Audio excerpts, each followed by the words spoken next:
അപ്പുവും മിനുവും മാമ്പഴവും. അപ്പുവും മിനുവും തൊടിയിൽ കളിക്കുകയായിരുന്നു. അപ്പോഴാണ് മാവിൽ പഴുത്തു നിൽക്കുന്ന ഒരു വലിയ മാമ്പഴം അവർ കണ്ടത്. നോക്കൂ, എത്ര ഭംഗിയുള്ള മാമ്പഴം! മിനു അത്ഭുതത്തോടെ പറഞ്ഞു. ഇത് എനിക്കുള്ളതാണ്. അപ്പു പറഞ്ഞു. അല്ല, ഇത് ഞാനാണ് ആദ്യം കണ്ടത്. ഇത് എനിക്കുള്ളതാണ്, മിനു വിളിച്ചു പറഞ്ഞു. മാമ്പഴത്തിനു വേണ്ടി രണ്ടുപേരും വലിയ തർക്കമായി.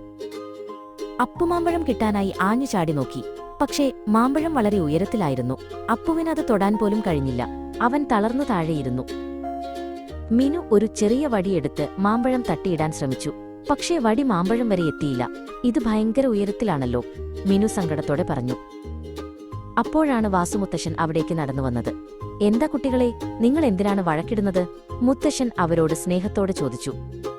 കുട്ടികൾ നടന്ന കാര്യങ്ങൾ പറഞ്ഞു. മക്കളെ, നിങ്ങൾ തനിയെ ശ്രമിക്കുന്നതിന് പകരം ഒരുമിച്ച് പ്രവർത്തിച്ചാൽ ഈ മാമ്പഴം എളുപ്പത്തിൽ കിട്ടും, മുത്തശ്ശൻ ഉപദേശിച്ചു. അപ്പുവും മിനുവും പരസ്പരം നോക്കി ചിരിച്ചു. അപ്പു മതിലിനോട് ചേർന്ന് കുനിഞ്ഞു നിന്നു. മിനു പതുക്കെ അപ്പുവിന്റെ തോളിൽ കൈകൾ വെച്ച് കയറി നിന്നു. ഇപ്പോൾ മിനുവിന് ഉയരത്തിലെത്താൻ കഴിഞ്ഞു. അവൾ കൈകൾ നീട്ടി ആ വലിയ മാമ്പഴം മെല്ലെ പറിച്ചെടുത്തു. എനിക്ക് കിട്ടി, നമുക്ക് മാമ്പഴം കിട്ടി, അവൾ സന്തോഷത്തോടെ ആർപ്പു വിളിച്ചു. അവർ രണ്ടുപേരും ഓടിച്ചെന്ന് മുത്തശ്ശന് മാമ്പഴം കാണിച്ചു കൊടുത്തു. മുത്തശ്ശൻ അത് കഴുകി വൃത്തിയാക്കി അവർക്കായി 2 കഷ്ണങ്ങളായി മുറിച്ചു നൽകി. അപ്പുവും മിനുവും ഒത്തിരുന്ന് മാമ്പഴം കഴിച്ചു. ഒറ്റയ്ക്ക് ശ്രമിച്ചതിനേക്കാൾ സന്തോഷം ഒരുമിച്ച് ചെയ്തപ്പോഴാണെന്ന് അവർക്ക് തോന്നി. കൂട്ടുകാരെ, ഒരുമയാണ് വിജയം, അവർ പറഞ്ഞു.